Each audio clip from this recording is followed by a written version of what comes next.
All right, let's get into it, guys. We're going to be talking about week three, which is obviously the start of next week. So, we're going to give you the outline. We're obviously in week two at the moment for most people. Tonight's agenda, we're going to do a bit of a recap of this current week that we're in right now. And we've got a different mindset lesson that we're going to go over, which is progress without punishment. So I'm going to take you through that tonight, and then we'll focus on everything for week three that we've got coming up, as well as go over some questions and things like that at the end of the presentation. Next slide, please, Em. Recap of week two. Next slide. So this week, this current week, with our aim for the food, which is what will be similar to most of the weeks from now forwards, is 5 days eating in either the accelerated or the fat loss zone, and then the option to take 2 days in the maintenance zone. Everything else is pretty similar in terms of the 2 strength, the 2 mobility, the water intake above 2 liters, the win the day every day. We try and not move too many things to make it overwhelming for you guys. So it's really the walking that's starting to shift. So this week it was the 3.5 to 4.5 hours. So you'll notice that the walking shifts half an hour extra each week on a sort of sliding scale. Next slide, please, Ed. So homework tasks were the intermittent fasting. So I think most people are up to scratch on all of the educations and watching the meetings if they haven't attended. But I always say try and get on top of them. And, by Wednesday's meeting next week, you want to have all of them done, including the extra one that we give you, so that you don't get behind. And you want to sort of absorb the information bit by bit rather than sort of cram, because then you don't retain the information as well. And there is a system, like we do release the information in a particular order that sort of makes sense with the flow of the program as well. Next slide, please, Em. Oh, before we move on, intermittent Yes. fasting, has anyone tried it? Do we have any feedback on how it's going? How are you going, Yeah, Jenny, with Samantha. it? I regularly do my intermittent fasting when I work, but being at home's been more challenging because the pantry temptation's there.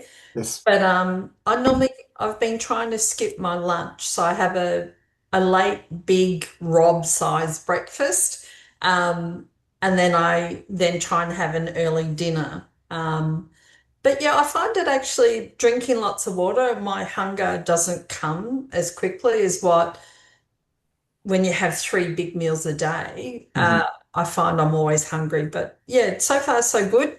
Fingers crossed. One little feedback that I'll just say on that is it tends to work a lot more effectively if you either put it before sleep or after sleep, because you've got, that 7, 8 hours of fasting when you're sleeping. Sure. When you add the fast on top of that, then it's sort of, because it's another name for it is called time restricted eating, which means that you're compressing the window of time that you're eating within. So if you do breakfast and then you have a break in between, then have dinner and then a break to breakfast again, you're sort of getting like 2 of those windows rather than one bigger, longer window. Okay. So, and the idea is that we're lowering the insulin, which is the primary fat storage hormone, when we're not eating at all. So when you have breakfast, and one of the things that you'll find, like most people skip breakfast when they do it, and you'll find that you don't even really, like, as long as your mind is sort of occupied, you don't even think about food that much. And you don't really get that hungry. You have a little bit of a sip of water to put something in your belly sometimes, or, tea or coffee. But because that insulin hasn't been triggered, it's Sure. funny because, like, I remember when I first started experimenting with it years ago, I used to start work early. So I'd have my breakfast at like 5 in the morning, and then I'd be starving by like 10 o'clock. Whereas when I fasted and didn't eat that, I actually wasn't even hungry at 10 o'clock either. Yeah. So yeah, it's about the hormone. So I would suggest, if you can, See if I know that there's other systems like Michael Mosley. I think people like that tend to do it like that way. You might have read some of his stuff or that sort of theory, but I find from the research I've done, it's better to make it one continuous stream Sure. of like you're just compressing the window that you're eating in, but it's a continuous window, and then it's a continuous window of not eating. Anyway, that's just my Sure. little map. I'll skip breakfast then. Give it a go, yeah, yeah. So or just delay breakfast, yeah. Yeah. How are you going with it, Samantha? I noticed you said you'd done some. Yeah, well, it's the first time I've ever done it, and I actually found it really easy. Mhm. So it was interesting, Rob, that you said you could do it in the morning or the evening, like, Mhm. just skip one of those meals. And I actually did one of each, just not Yeah, deliberately, just listening to what my body, that whether it was hungry or not. yeah, And one of them was Mother's Day because we had a reasonable lunch, and we're busy, and it was later in the afternoon. Just skipped dinner altogether, and so that was a question I had, whether it mattered. So thank yeah. you for that. But it's been Either easy. way. I just do it on the days that I feel like I can sustain it. Yeah, yep, yep. And I think that's the beauty of it, that you can sort of manipulate it. Like you don't have like some people think once they start intermittent fasting, it's a like a yes or no. You either have to do it every day or you don't do it. It's like I don't do it every day. Like I pick the days that I do it. Some weeks I'll do it, most days. Some weeks, I might do it 3 or 4 days. Maybe I only do it 2 days some weeks. It's the beautiful part of it is that it can just work into your schedule and what your day looks like. I think Em was talking about it last week that, when she has early starts at the studio working, it just works better because she doesn't want to eat before then, just to fast right through, and she's doing a later one. Yeah, just work it how it fits your lifestyle. And the beauty is as well that it takes time, it liberates time because you're not having to eat and prepare food and think about food. So it actually gives you a little bit of freedom there too. Providing you don't have to cook for a whole family. Yeah. That's more When I skip challenging. dinner, unfortunately, Yeah. I'm still cooking for a whole family. Yeah, that makes it challenging if you're making food for other people and trying to fast. Yeah. All right, we'll keep moving. So next slide, please, Em. So our topic, well, that we're going to release tonight for you guys to watch over the next week is sleep. Now, this one's a hugely important one, a very, what should I say, neglected, something that's very, like if you look over the sleep stats over the last few decades, this is something that has been massively affected by technology and screens and just the general sort of lifestyle that we live nowadays. And it is hugely tied into our hormones. It's hugely tied into, our appetite and satiety regulating hormones, which we delve into in the actual presentation. So have a listen to that. I'm sure that you'll learn a few things and a few tips of how to improve your sleep. And even you might start to, sometimes just having that little bit of extra knowledge and, that focus, you might start to think, oh, maybe this is something I do need to prioritize because it is so important. Next slide, please, Em. All right. So, this is just a little bit of a update on how everything went last week. So this is based off our Sunday surveys, just some of the data that we've collected from you. So we always like to share so you can sort of hear, what everyone else in the group has experienced as well. So the challenges, these are some of the challenges that came up last week. Socializing Mother's Day obviously came up last week. So that was, a bit of a challenge, but I think most people managed it pretty well. Carb flu and energy levels. We'll talk about that a little bit later, but there was a few people that had a bit of carb flu and, their energy tanked a little bit, doing their workouts and things like that. We'll have a chat about that in the Q&A area at the end. Sleep, just needing to get into some better habits for that.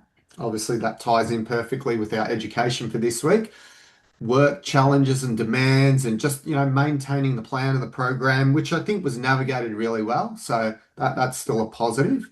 those things will always come up, work challenges, family challenges. That's just life. It's a matter of trying to navigate them and, just sort of having your non-negotiables in life. The things that you're definitely not going to negotiate on. And another concept, without going on a tangent, is I wrote an email about this a while ago, and it's called your minimum viable. What was it called? MVP. Your minimum no, not MVP. Minimum viable MVB. Minimum viable bottom. Right. So if you think of it like this, and this is probably a little bit of advice more so after the program. In the program we've got like set targets, but after the program, it's good to have in your head that it's like, all right, in a perfect week, this is what I want to do. I want to do this exercise on this day and this and this, and you have your whole plan, and that's like in a perfect world. But things happen in life, and we don't always, we get thrown curveballs, and we can't always meet that.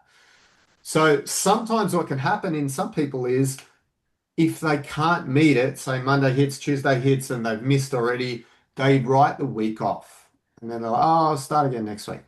But I think that's a poor mindset. So the mindset, the MVB, what that stands for is your minimum viable bottom. So you have what your perfect week will look like, everything that you'll aim to get in for that week, but your minimum viable bottom is also the absolute bottom that you're willing to go to if you do have some curveballs. So, maybe your perfect week is that you exercise every single day. Whereas your minimum viable bottom might be, all right, 3 days is my minimum. I'm not going below that. So even if my week's crazy, I'm still committing to doing that. So I think it's important to have that, that top level, but also the bottom level as well. Not a lot of people think about that bottom level. There was a couple of people that had surgery, and sort of obviously a little bit of a challenge to work around with things, but I think they still navigated really well. So that was good. Next slide, please, Anne. So some of the results. So yeah, look, really, really positive results after just 2 weeks of the program. I mean, technically this was going from the end of week 1, but we had the warm-up period as well. Lots more water being drunk, food, more food variety and healthy food swaps being implemented, increase in activity levels, walking, hearing that, getting feedback from some of you that you're getting a lot of family support, which is really nice to hear. And, just being a little bit more prepared and organized with food prep and activity planning and that type of thing. Next slide, please, Anne. A lot more stretching happening. So mobility, yoga, and, that's certainly the feedback we've been getting. It's been helping with exercise tolerance and, just pain reduction from walking and the volume of activity that we've been doing. And just getting it done, even when it's hard. That's been, like a theme that we've seen come through. Much better mindset from a lot of you. Hopefully the win the days having an influence on that. And just more of a rhythm with everything, with your actions, food prep, your activity, just sort of, hitting a bit of a groove was another theme that we got. Next slide, please. So from a weight loss perspective, yeah, incredible. 32, so almost 33 kilos lost as a group. Average weight loss is 3.19%. And shout out to Tony, who's already, like, normally, our aim is to get, everyone that wants to lose weight within that 5 to 10% weight loss zone by the end of the 6 weeks. Tony's already hit it at the end of week 1. So that's a really strong start. And we don't usually see that so early. So well done, Tony. Yeah, that's amazing. Next slide, please, Em. And some non-scale wins as well. So Jubilee said she stayed true to the diet, even though she had low energy on some of the days. So still pushed through, still stayed committed. Well done there. Jenny said that she was, not getting the sweet cravings like she was at the start of the period, that warm-up period. And just that negative sort of self-chatter is starting to subside, which is really good, positive feedback. Deb said getting things done, getting it all done, even when she didn't feel like it, work stress, and and noticing that mindset shift, that when she did do it, she felt so much better after it. Kate mentioned drinking a lot more water, more than ever, and planning out her meals a lot more, which is a huge one, big step for her. Samantha said fitting in her walks, even though it was raining and having routine interruptions, still walking every single day. So that was amazing to hear as well. Next slide, please, Em. Kirsten mentioned about doing some good healthy food swaps. So salad for lunch and swapped in some almond milk in her coffee. Tony mentioned about swapping yogurt instead of ice cream. So that's probably contributed to a strong result, I'd say for sure. Karen talked about doing some hip stretches, one of the routines before going for her walks, and was feeling that was really helping her hips, with the extra activity, being able to tolerate it. So that's a good lesson, and hopefully something that you continue to do. Morgan mentioned about getting more organized, so it's easier to stick with the plans, which is 100% agree with that. Jane R, we've got two Janes.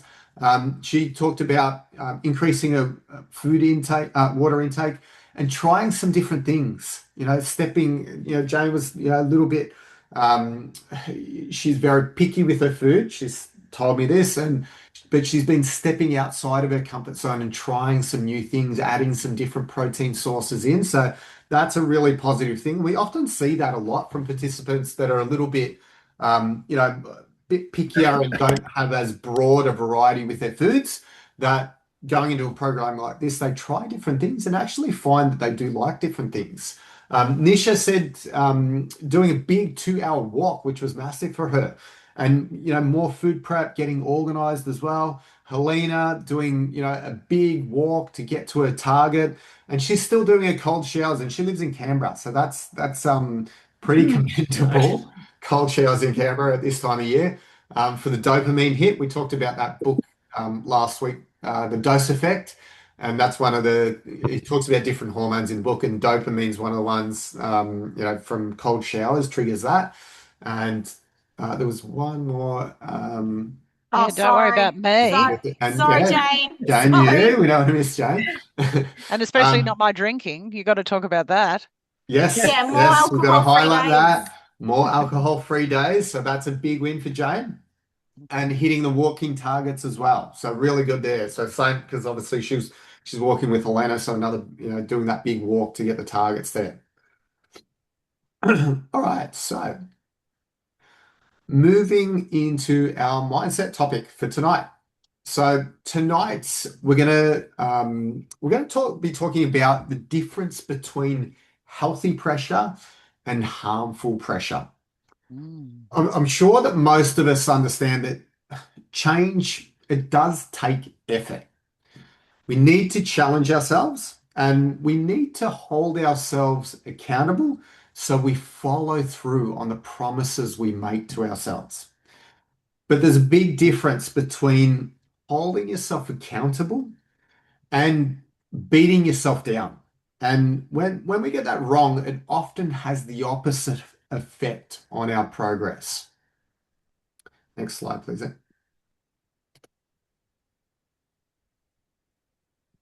So pressure itself isn't the enemy.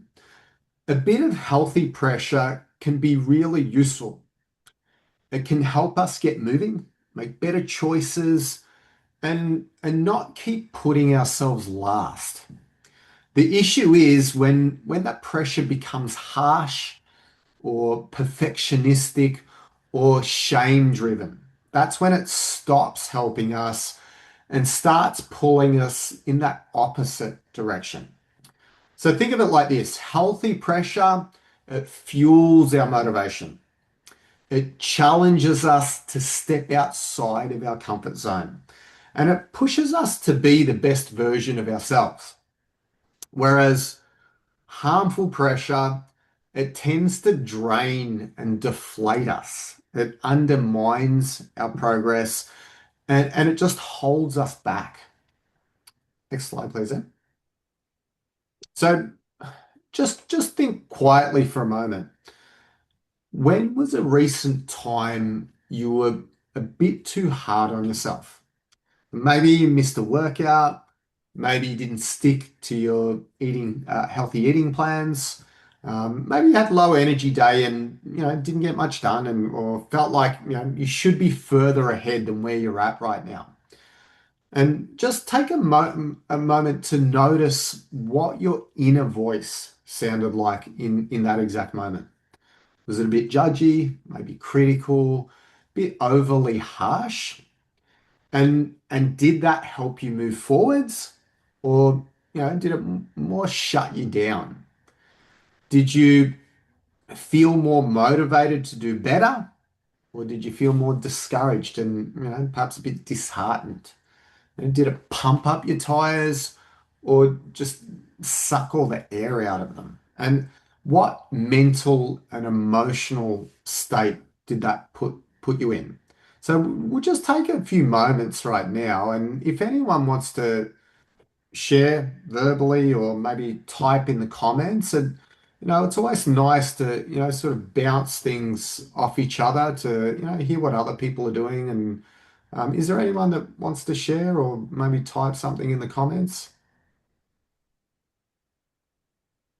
Does it have to be health related? Yeah, it doesn't have to be health related, it could be related to anything. So today I was super hard on myself because I forgot about my son's swimming. He's just started a new squad, and well, it's not even confirmed yet, so the times aren't in my calendar. And while I was at Lily's swimming training, I literally sat in the car for an hour doing nothing, waiting for her to be finished when I needed to be taking him to swimming as well. So I missed that. And then I was super hard on myself, and all the thoughts through my head about letting everyone down, about just not being on top of getting all the things done, like all the things, like there's so many things in a day. And yeah, not only were the thoughts in my head, but they also came running out my mouth and projected at everyone. Yep. So yeah, so that hasn't been a very affirming experience, to be honest. But it's a reminder to be a bit kinder to myself. Like that's a lot of pressure, getting my kid to one kid to 6 swimming sessions a week and one kid to 4, and all the other stuff on top of that.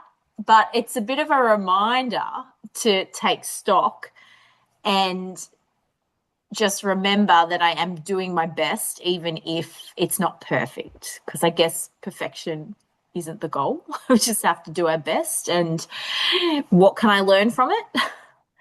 There's a few learnings for both me and my son. But yeah. Jane had a hand up. Let's go, Jane. I sort of experience it more like a feeling of guilt. And I feel it a lot around my mum. So, she's got Alzheimer's, she's in aged care, fundamentally guilty about even putting her there.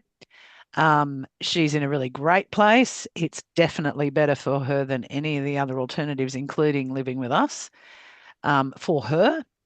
But, that's the kind of voice I battle with all the time, is just this sort of, general feelings of guilt around that. I think I've got the opposite problem with the whole exercise thing, which is that I let myself out of stuff too easily, right? I've sort of made years of practice of work being more important, other things being more important than the focus in on me. And it was one great thing that I got from the first time around the program, was that to be the best for everybody else, I should be doing this. And if I had my time over back at work, I would make time for it. But you sort of say it in present tense, but you've changed. Yeah, I have. But I'm just saying, Yeah. and I say this to my work colleagues all the time. Like, if I had my time over, I would be very different in the workplace. Yep. In allowing myself, I used to be of the view that you had to be up, reading the paper at 5, in the shower by 7, and ideally at work, by 8. With an hour, 3/4 of an hour drive. And then it was go, go, go, go, go all day and late. And, I mean, I did some things, right? Prioritized family and stuff like that. But I'm just saying that, um, this investment in yourself and your health is a really good thing to do. And I've, sort of come a long way in accepting that. Yeah, cool. And I think also, another distinction is that, sometimes we can be overly harsh and critical. It might not have anything to do with, your health or eating or exercise or any of that stuff, but it just sucks your energy, and then you don't have the energy to do those other things. So there is a crossover with everything. So just being aware of that, I think is important. Next slide, please, Em. So this is the distinction I want you to keep coming back to. Healthy pressure says, come on, let's take the next step. You're capable of this. Harmful pressure says, you've failed. You're hopeless. Why even bother? One helps you move forward, the other just shuts you down. Next slide, please. So healthy pressure it's got a bit of a backbone to it. It's not making excuses. It's not saying, oh, well, doesn't matter. It's honest. And, it sounds more like, that didn't go to plan. What can I learn? I said I'd move today, so I'm going to do something. I'm going to do something, even if it's small. I don't need perfect. I just need progress. It's the kind of self-talk that helps us, I guess, stay in the game. So healthy pressure, if we can sort of describe it, it's setting clear goals, giving you direction and purpose, but not being too obsessive about the end outcome. It's holding yourself accountable, not in a self-punishing way, but also not letting yourself off the hook if you do something dumb. And it's learning the lesson from that mistake. It's challenging yourself. So trying hard things, but not beating yourself up if it takes time to get it right. And it's taking ownership of your mistakes, owning actions without attaching that guilt or that shame to it. So, the sort of self-tone that we're talking about is firm but kind self-talk. And, focusing on progress rather than, perfection and getting it exactly right. Next slide, please, Ed. So harmful pressure usually sounds, very absolute. I've blown it. I'll never stick to anything. Everyone else is doing better than me. I've missed one day, so the week is ruined. And the problem is this kind of thinking often makes us, it tends to make a small stumble turn into an epic fall. So, think of harmful pressure like it's more of an all or nothing type thinking. If I don't do it perfectly, then I've failed. Or, it's that constant self-comparison, measuring yourself against others, their timelines of how long it takes them to do things, their achievements, and it's beating yourself up over mistakes. So, and using those mistakes as proof that maybe you feel inadequate or unworthy. And, it's not a part of the learning process. And quite often it can lead to delaying action until, everything lines up perfectly. When you have those high standards, it's often dressed as fear of failure. So, it's easier not to try because then you can't fail. And criticizing, the pace or your process. So, you're never doing enough, you're never doing it fast enough, not perfect enough. And it can tend to have, a bit of a self-tone of being very harsh, being very perfectionistic, and, very much driven by fear and shame. And being too hard on yourself, it often backfires because it leads to those uncomfortable emotions of, feeling shame and guilt, frustration, feeling a bit hopeless, inadequate, a bit sad, and it creates an unsafe inner environment. Where taking risks, trying new things, growth or change, it feels a bit unsafe, so we tend to avoid it. And it can lead to, feeling emotionally exhausted. And, you just end up shelving things or just giving up on things completely. Next slide, please, Em. So let's make this, quite practical. Say you miss a workout, as an example. The harmful pressure response would be, I've ruined the week. I'm hopeless. I knew I wouldn't stick to it. Whereas the healthier response could be, yeah, it's not ideal, but one missed workout doesn't make me a failure. I'll get back to the next one. The second response doesn't let you off the hook, but it does still keep you moving forwards with everything. Next slide, please, Em. So, same thing with our eating choices. Maybe you ate something you were trying to avoid, or perhaps the day didn't look like you wanted it to. The harsh response might be, well, I've blown it now. Who cares anyway? I don't know why I even try. A more productive response could be, that was one poor choice. I'll admit it, to myself, but that doesn't need to set the tone for the rest of my day or week. My next choice, can be more in line with what I'm trying to do.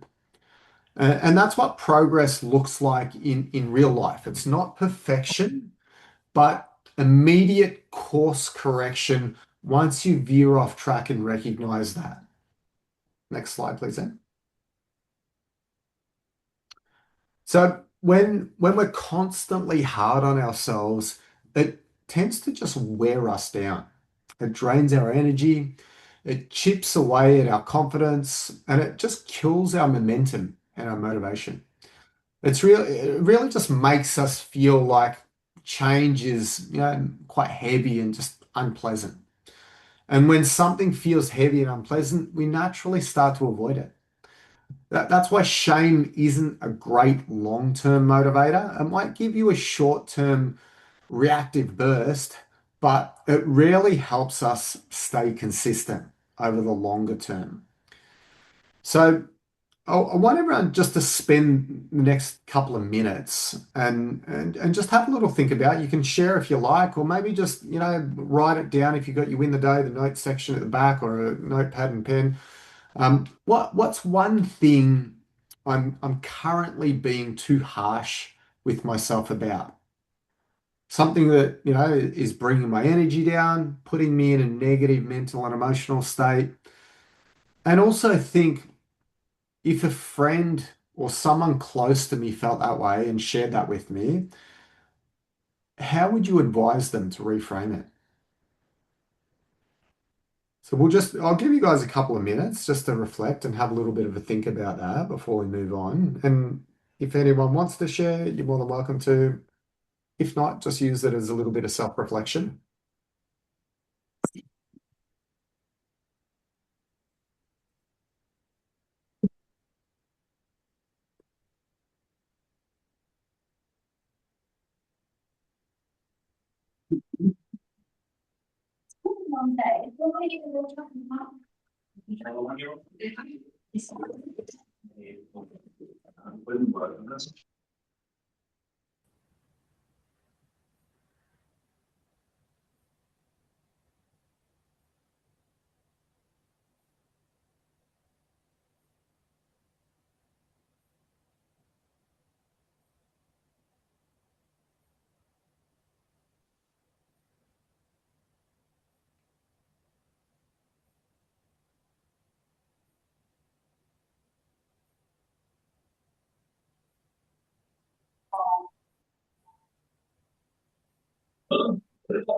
How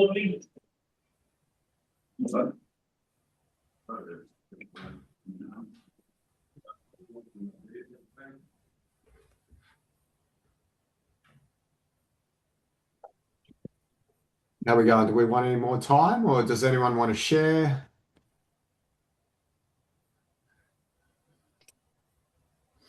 Yeah, I'll share. Yeah, go for it, Tony. I did notice like over Mother's Day weekend I slipped into a few bad habits Yep. and and I was a bit hard on myself and I kind of thought to myself, oh, I always do this. I start something and then I slip back into bad habits and then I just don't continue with it. Yes. But then I sort of thought, well, what would I say to a friend? And I thought I'd probably say, well, tomorrow's a new day. What are you going to eat instead? Or what are you going to do instead? Sort of Yep. thing. I'd probably say that to a friend, but I probably have the negative thought when I do it. Yes. Yeah, which is very common. Like we're often very self-critical. And sometimes you can even think, ways some people talk about it is to think of talking to your child self. Like imagine you were 7 or something, and like you now is talking to yourself when you were 7 years old. And what would you say to that child? What you would be very positive, very encouraging, and just trying to frame it like that. It's all about keeping us in a positive mental and emotional state so that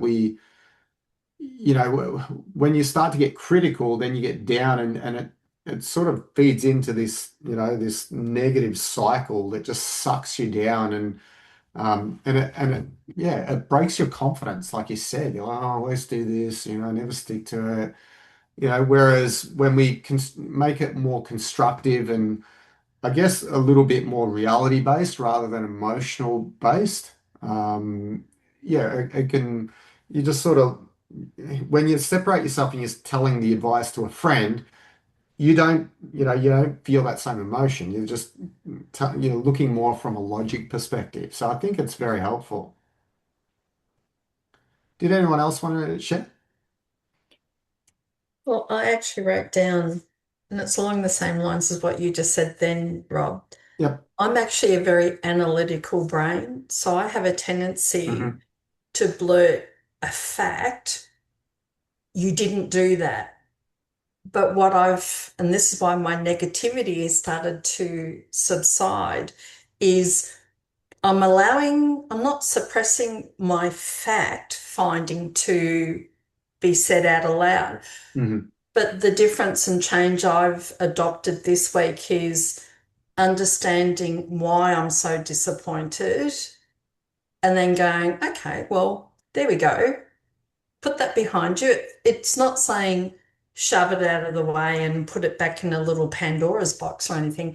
Yep. I'm acknowledging the fact, choosing not to put a negative overlay on it, but saying, okay, well, that happened. Park it. It's there. I Yep. know not to do that. Yes. And I just keep, like almost metaphorically, looking in a different direction to say, well, let's get on with it then. So, but that's me. I'm very OCD and very analytical. So Mhm. sometimes a fact for me, even when I say it out aloud to a friend, which I did today, Mhm. I don't always put the emotional intent on it, even not so much for myself, but definitely for other people. I have to always catch myself before I open this mouth. So, Yes. but that's just me. I know I'm very unique in that sense. Well, maybe not as unique as we think. I think there's a lot of people like that, but it comes back to like some of the other ones that we talked about, like the words, the language you use, you think, you talk, you read. You can amplify things by the type of language that we use, or what I mean? Like there's certain word, like if you use very strong language, then it makes something feel a lot more intense and a lot more, emotionally charged. Whereas if you choose different language, and it's like to win the day. Like there's good, there's bad. If I just said to you, think about the 10 worst things in the world going on right now, I'm sure that we'd go bang, bang, bang, bang, bang. Correct. It's in our face nonstop. The wars, this, that, the other. But then there's, if you said to someone, think about the 10, amazing things that are going on in the world, there's probably, the news doesn't show positive stories. So, like, I'm sure if someone created a news show that was only positivity, people would be pretty surprised that, oh, wow, there's a lot of good stuff happening in the world. But again, it's just what we choose to focus our attention on. So I think, the facts, like you were saying, facts, there's, like which facts are you looking at? Yes. Do you know what I mean? It's a little bit subjective as well. Yep. Which, by the way, my brain's still hooked on that thing. But anyway. Yeah, look, it's just practice. Yep. I think we're going to win the day. And I was just saying that, the win the day works because it gives you somewhere to kind of reflect on the Yes. thing. And I like the way you guys have restructured this to be inherently positive. Yep. So I did initially think, oh, where's my bit to bitch about it all? And it's not there anymore, right? And so I'm thinking, I wonder if there's a message in that, a So message did from the above. did the win the day used to have like your challenges for the day or something like that? It was No. constructive feedback for yourself. So what worked for you, what didn't work? Yeah, And we because sort of I still do was that in the looking for that. reflection. Yeah, I was looking for that a little bit. Like, and then now I can see if you focus on the positive, you're only going to see like the positive things, and then you're Exactly. going to repeat them. Yeah, and I've said it to myself like, just win today, like because I didn't exercise yesterday, and Yep. that was annoying because I had a work meeting. I couldn't ride my bike to work, blah blah. Yes. But then I went, well, win today, and I went for a Yep. walk. So you know what I mean? Like that really helps. 100%. Yeah, I think just breaking it down one day at a time. That's what it's called, win the day. You're not Yeah. thinking too big picture, you're just focusing on the here and now. Jenny's comments also resonate for me because I think that everybody's different, right? And so everybody has different needs in how they do things. Like for me, what I put in the comment was that I need to talk to somebody. Yes. And so I sort of fell into it with Elena because we happen to exercise together, but also Mitch twice a week, right? So poor bloody Mitch gets it from Elena and I twice a week, going, oh, and he always, he's wonderful. He always asks us how we're going. And then there's always a constructive conversation about it. Yes. And so it's really, really good, right? But other people, it might be writing it down, might be easier or better. Like it just depends, I guess, on your way of reflecting effectively. Yeah, definitely. I'll keep moving along because we've got a bit to get through. And Could I share just very quickly? Yeah, go for it, Samantha. My philosophy on expectation, and this is more from a work setting, but it actually sits well with this too, is that like setting yourself up for success doesn't mean executing 100%. I always think be kind on yourself and give yourself a buffer, therefore you won't be so disappointed. Yep. It just 100% of everything you do, you're just setting yourself up for, something that might possibly not be possible. But if you give yourself that buffer, I feel I would be much kinder on myself doing that. I think it sort of feeds into what I was saying earlier about like you have in a perfect week, this is what you're aiming for, but you also have your minimum bottom. So it's, you try and get the perfect. I shouldn't even use the word perfect, but you try and get what you're aiming for, but then there's also a level that you don't want to drop below. So I think that's keeping a little bit of self-accountability. So you're not just saying all or nothing. That's it. But if you set the expectations too high and you can never stick to it, then that feels pretty deflating. But if you know that, well, that's my aim, I'd love to try and get that, and I'll try my best to do that. But then I'm also not going to go below this. Then it gives you some standards to live by, I think.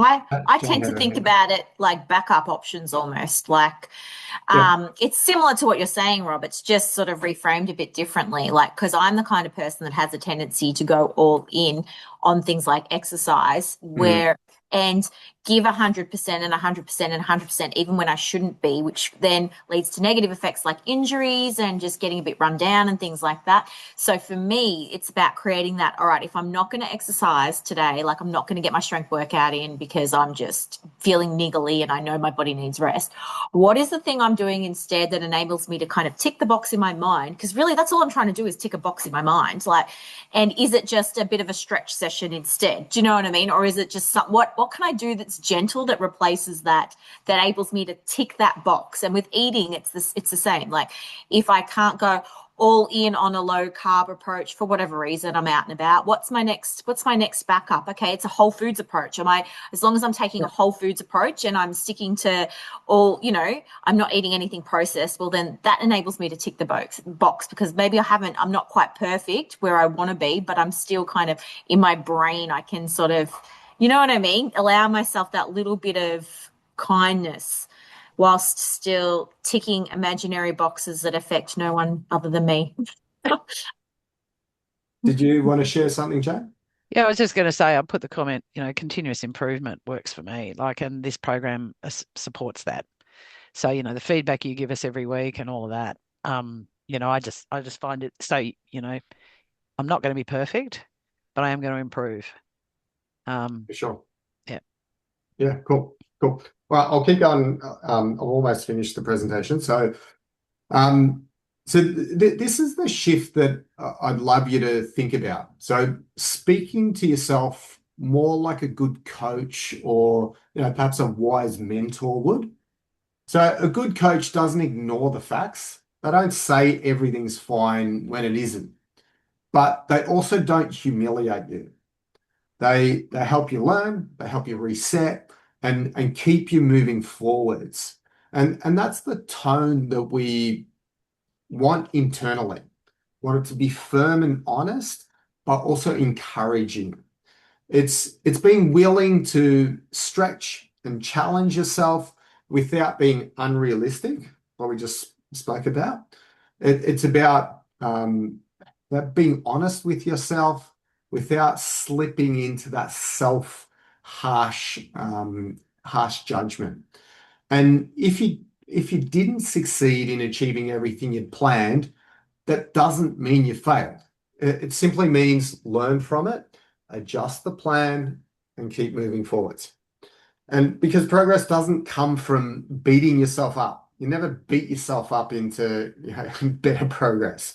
It comes from staying engaged, staying willing, and taking the next helpful, positive step. Next slide, please, Em.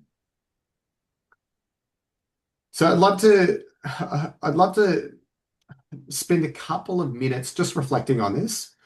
Maybe write down one thing you're currently being harsh on yourself about. Just think if there's something in the next week that, maybe it's something that's reoccurring that you may be able to reframe or just notice and make some sort of positive improvement on. So just have a little bit of a think about that. And I'll just close with saying the goal definitely isn't to lower your standards. We're not trying to have a low bar that's easy to get over. We need to challenge ourselves still, but it needs to be realistic. The goal is to create a way of thinking that helps you to keep showing up, keep trying, and harness that can I attitude. This is a term that I learned, I think I was like in my teenage years when I listened to Tony Robbins on a cassette tape when I first got one of his programs. And it's CANI stands for constant and never-ending improvement. And, just having that mindset, with everything that you do, constant and never-ending improvements, always learning, always growing, always, it could just be like a micro fraction of improvement moving forwards. I think that's the key to life because, you're either really growing or you're dying, one way or another. And some people, as they get older, they just submit to, slowly dying that's why they promote a lot of these, what's called university of the third learning, all those things, because it's so important to keep growing and learning new things, whether it's a language or something different, because it keeps us stimulated.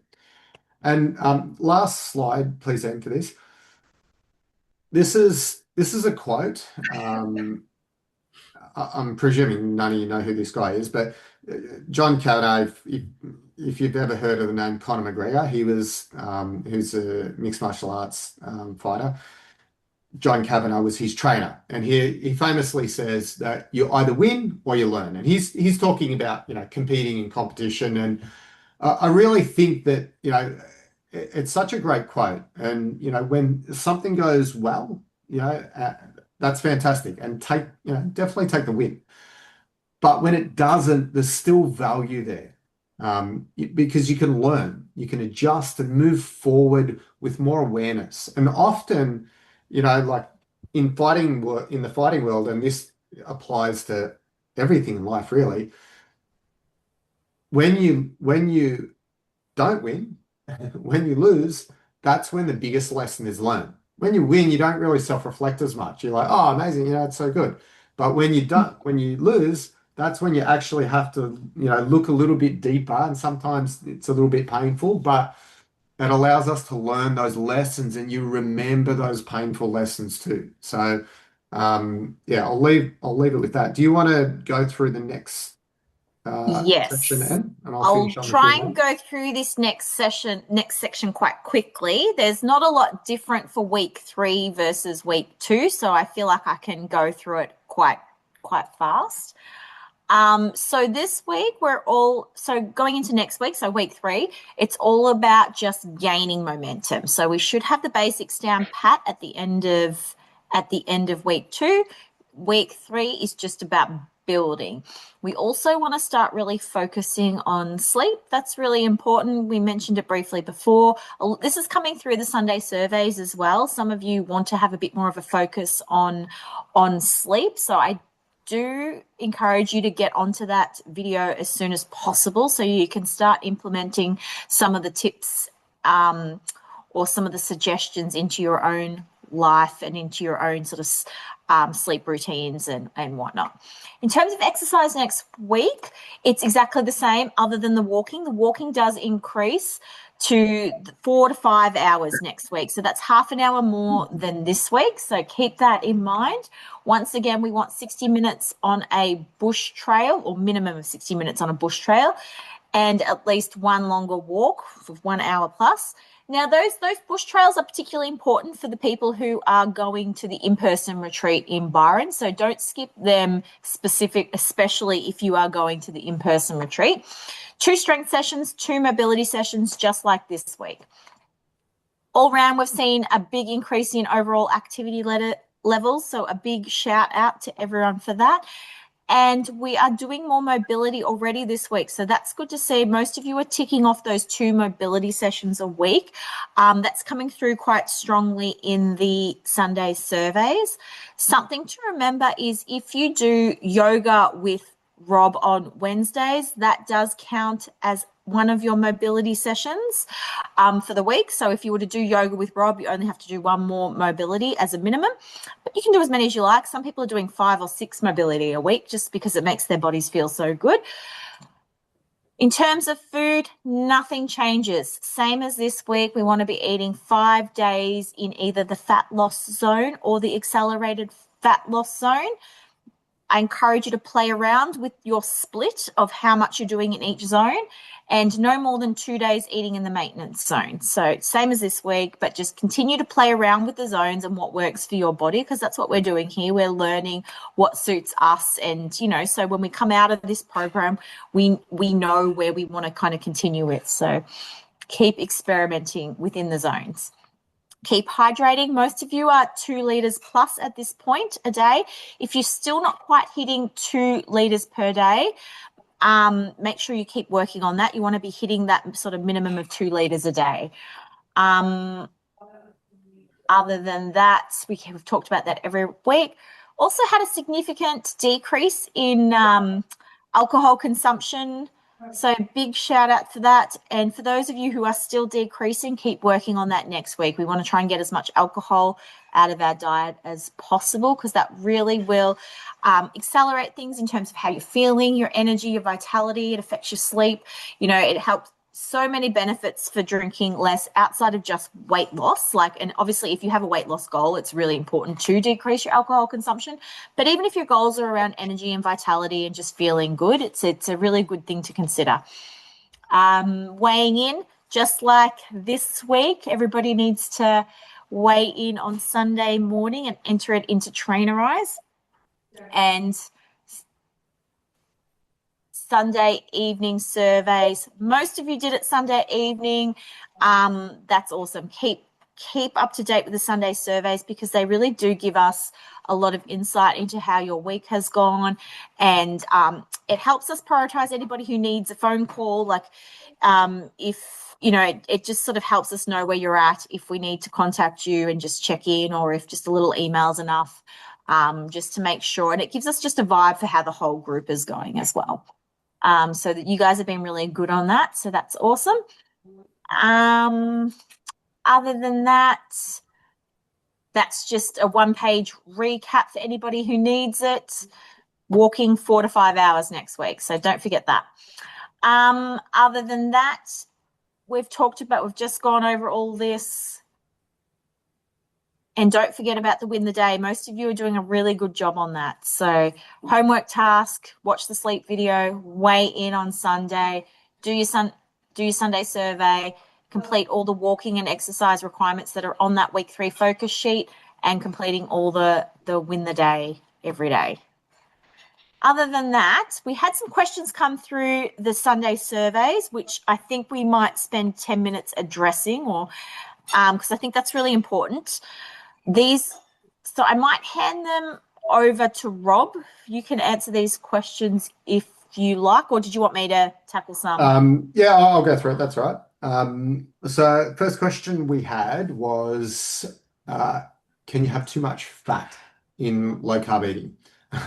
And this is something that yeah, that's all right. I think that's Karen has to leave. We'll record it so you can watch the end of the Q&A if you need to. It is 7:30, but we'll probably go maybe 10, 15 minutes over. Yeah, can you have too much fat in a low carb eating plan? Yes, you definitely can. So I think I mentioned it maybe a few weeks ago that, you know, so the 3 macronutrients, we've got protein, we've got carbs, and we've got fat. Now, fat has, so like 1 gram of fat has more than double the amount of calories as a gram of protein or carbohydrates, right? So it's very energy dense from a calorie perspective, which means that, you know, if you add, you know, say have a salad, I think it's like 1 tablespoon of olive oil is like 125 calories, right? So imagine you did, you know, like my dad used to go like this with the olive oil when he had a salad. I'd hate to think it wasn't in tablespoons, it's like in cups of how much he used to put on there. So it's like, you know, the difference between 1 tablespoon and 2 tablespoons or 3 tablespoons can make a significant difference in the calories. So generally, fat from a visual perspective on your plate, it's, you know, like if you have non-starchy vegetables, it might look like a lot, especially, I know some of you make fun of my breakfasts and, you know, because they look massive, but they've got like heaps of leafy greens and stuff like that. So from a visual perspective, there's really not that many calories in that vegetable content. Whereas if I put, you know, a few tablespoons of olive oil, you know, a couple extra, that's going to drastically increase the calories. So what I'm getting at is that you can overeat fat. You have to be careful. So the reason we only count carbs, we don't count fat and we don't count protein, is because the carbs are what are really going to have the insulin effect in the body. And then we want you to become a little bit more intuitive with your own body as to how much protein. There was a question about protein, which I'll get to in a sec as well, and how much fat. So protein and fat tend to satiate us more. So they leave us feeling a bit more full. And that's why a lot of you guys have been commenting that I don't feel as hungry as what I used to when I was eating more carbs. And you know, they call it spontaneous calorie reduction. It's not that you're trying to eat less, but you'll just generally eat less when you're not having those insulin spikes because you're not getting that, you know, that spike of sugar and then a crash, and then you get really hungry again and a spike and a crash. So you tend to just naturally eat less. But the lesson that I've learned when I first started experimenting with this was that at one point I was eating too much fat, and then I could notice it in my own body composition. So I'm pretty intuitive with my own body. So I was like, yeah, started going low carb, and you know, I could see that my body fat levels were going down.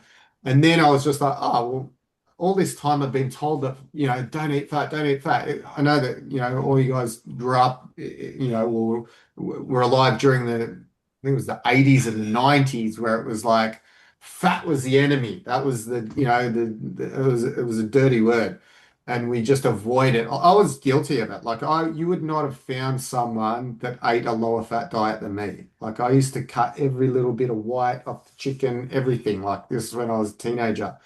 And and then, you know, then I went through the self-discovery where I went low carb, and I was like, oh my God, I can eat all this fat, and I'm actually getting leaner than when I was eating all these carbs.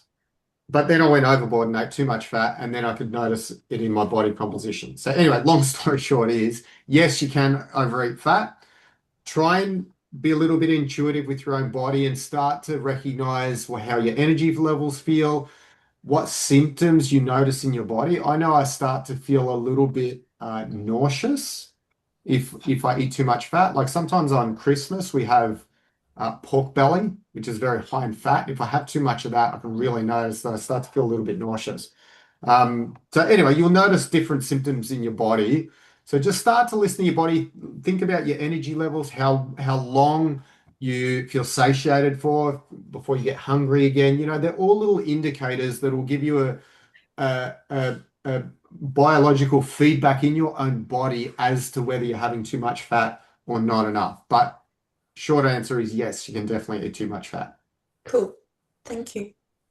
Might have been a little bit of a long-winded answer, but you got the message.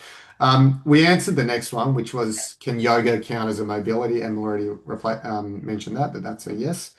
The next question was protein. So, you know, just hearing a lot about the importance, and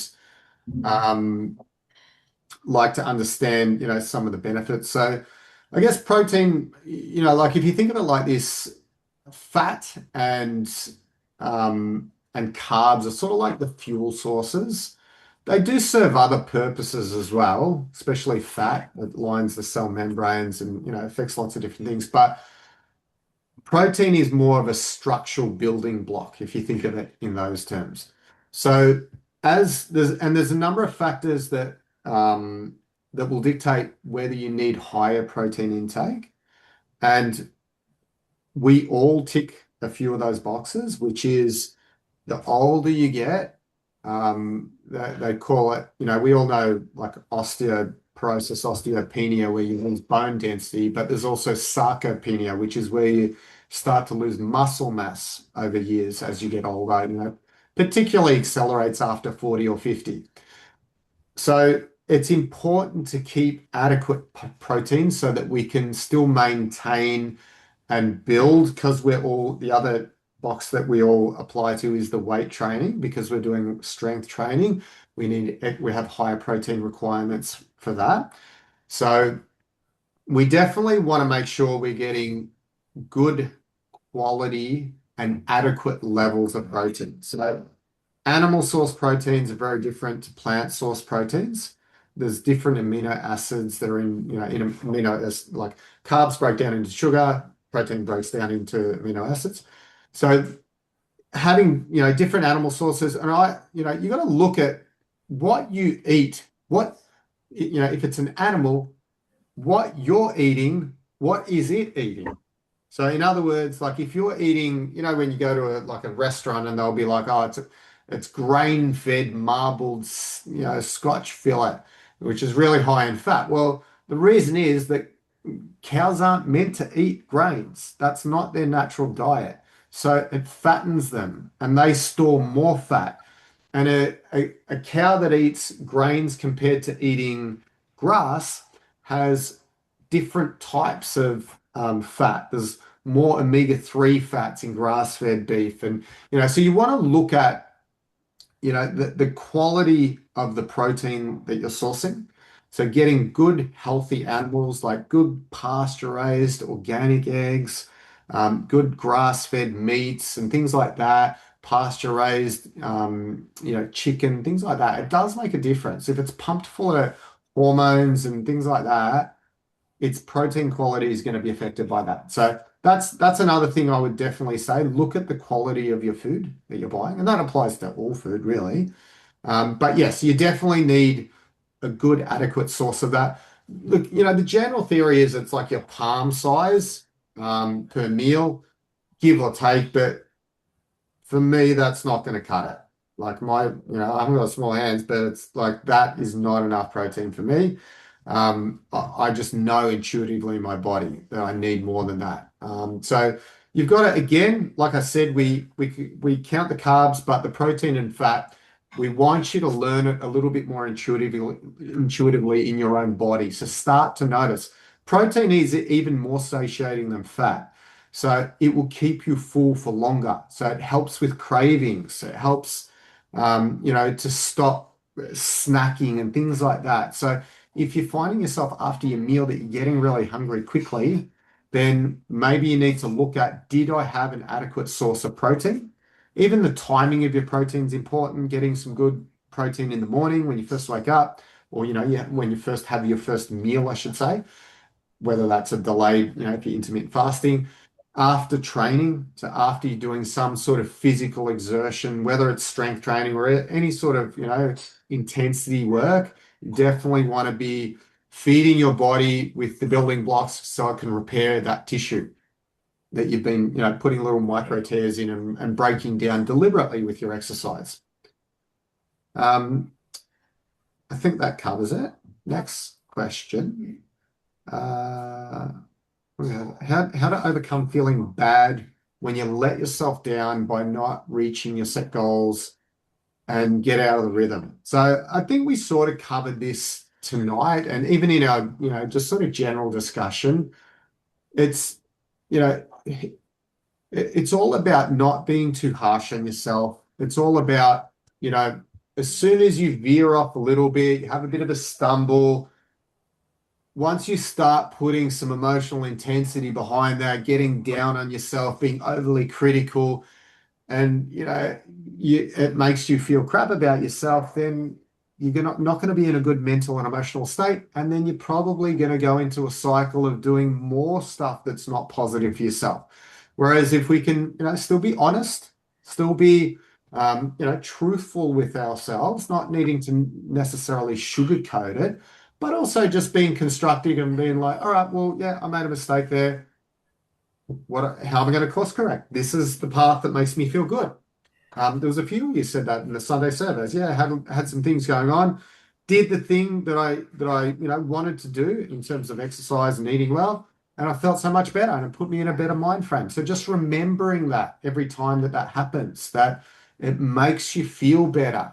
At the end of the day, that's probably the number one thing that I always think about. Does it make you feel good? And doing healthy things for yourself do. When you go off the tracks, you don't feel good. So when you do that, just try and get yourself back on that path that's making you feel good again. And there was one more that wasn't on here. So there was a comment, and this was from Jubilee, but we had a few people, I heard this from a few different people, not necessarily just in the last week, but the last few weeks. Well, actually, Jenny said it last week as well. So felt like under on energy when training. And, even a little bit of dizziness, headaches, nausea, and, sort of like detox symptoms, not knowing if it was like that carb flu that we've been talking about or anything else. So it could be carb flu. Generally, it's reflective of low blood sugar levels. That sort of headachy, that feeling a little bit faint. So don't fight it. Like, don't, the whole thing with fasting as well, which is sort of similar to low carb in a way, because we're keeping the insulin levels low. If you feel unwell for any reason whatsoever, the number one rule with fasting is just have something to eat. You don't have to push through. You don't have to force yourself. So if you're feeling a little bit lightheaded, if you're feeling a little bit dizzy, if you're starting to get some headaches and water's not fixing the problem, then definitely have something to eat, get your blood sugar levels back up. Still, try and eat as close to the program as possible, but maybe it means that you're just having some, a little bit of carbs that are, healthier carbs, still the allowable carbs, but just letting your blood sugars get back up. Also with your training, you might need to look at, the intensity that you're working at. So whenever I do the Level Up program, yeah, I do it as well, obviously. So my carb count goes a lot down, and I know that my carb stores in my body become very low. And walking's fine, strength training's fine. I don't really have a problem with that. But when I'm doing jiu-jitsu, which is like wrestling, so it's high intensity, my energy tanks really quickly and I get out of breath really quickly. I really noticed that straight away. Like last night when I was training, I was like, man, I'm never this tired this quickly. So, be aware of that. Fat takes a lot more oxygen to burn. So that, carbs are like high octane fuel. They burn really quickly and easily. Fat takes more oxygen, so it's harder. It's a bit of a process. If you've ever heard of a marathon runner hitting the wall, that's when their carb stores become depleted. And then they hit this point where they hit the wall. You don't really hear it that much anymore because they all have those little glucose syrup things nowadays. But back in the day, they used to talk about it a lot. And it's because their body's converting to burning fat, and it's so much harder to burn fat. So it's a positive way. If you're wanting to lose body fat, it's a positive thing in that respect. But we don't want to push into headaches, dizziness. Certainly don't want to be fainting or anything like that. So watch the intensity and have something to eat. Don't force yourself to push through.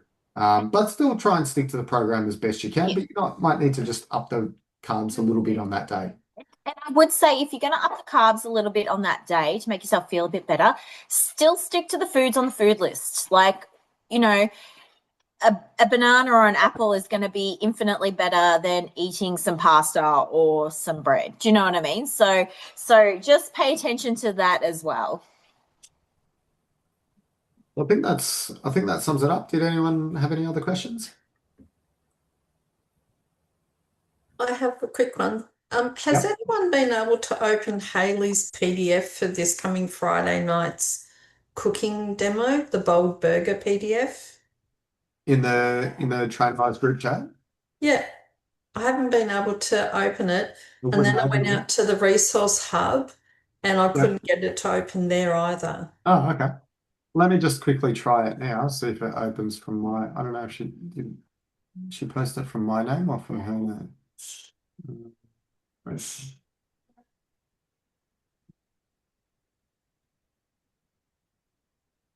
So when I click on it, are you doing it from a computer or a phone? From my phone. So when I just clicked on it, it just downloaded it to my downloads. Right. So you might just want to check. It's not letting me open it either. Is this the Bold Burger you said? Is that what you said? Yes. Yeah. So I went out to the resource hub. It wouldn't open on my computer either. The pizza one that was the top of the list, but when I went to the Bold Burger one, it wouldn't let me. Keeps saying a system error when I use my Android phone. It's opening on my Samsung phone. It is. I've got a Samsung too. It's doing on Thanks, mine. Tony. Yeah. Okay. I've just tried to open it on my PC, Rob, and it didn't open on my PC either. Did it go to downloads? Because as soon as I clicked on it, it just Oh, went to hang on. download straight away for me. So, and Oh then yeah, saved it in actually is. downloads. It's in my. It told me it wouldn't open, but it's popped it in my downloads. Yeah. So, but now it's saying error failed to load PDF document, so it's still not loading. Okay. No. Let me just have a look in the resource hub and just see from That's my end. okay. I'll go back through your recipe books to find it for Friday. It looks really yummy. Yeah, it's a good one. It is a good one. I'll just quickly have a look. Where Just is wanted it? to know, did anyone else have the same problem as I did? That was all. Bald burger. Yeah, it won't let me open it either. I'm just trying now. And it's letting me open the Marvelous Meatza, but it's not letting me open the Yes. Bold Burger. So That's the same as me, Emily. that's really weird because, like, I'll just share my screen. So this is in the resource hub. So just the Zoom cooking demo. So if I click on this, Bold Burger comes up, and then it opens for me. Yeah, same. It's weird. Computers are weird. Yeah, it's just thinking how else. Maybe you can email it or something. No, Yeah, I I'm can. okay. I'll What about find if it through I another way. just as a test, if What I I'm just going to do, how about I just try and load it from the PDF that I can now download into the. Let me just put it in the user group from my end. just try that, Jenny. I just sent it to you as Do you know what, Rob? If I go the way that you did, where I go through the link Yep. for the Zoom cooking demos, Yep. I get it up. Okay. But Yeah, I that's- can't that's when I how go through the chat or so Haley put it in In the a day or Trainerize two group. ago. Yep. I couldn't open that file. And then I went through the resource hub. But when you go to the resource hub where you put the eSnack PDF and the Meatza PDF, I can open all them, but I can't open the Bold Burger one on that list. But if I go in the way that you did, which is going through the Zoom cooking demos, Yeah. I get to the 4 PDF lists there and I can now open it. You can open it. So Yeah. so where couldn't you open it? So In I this same document? Yeah, same document, but I couldn't open it where Haley posted it in our actual chat. In the group. Trainerize group. Yeah. Yeah. Yep. So Okay. that PDF won't open. And also if it appears before that list or that screen you've got there. So if you go back one,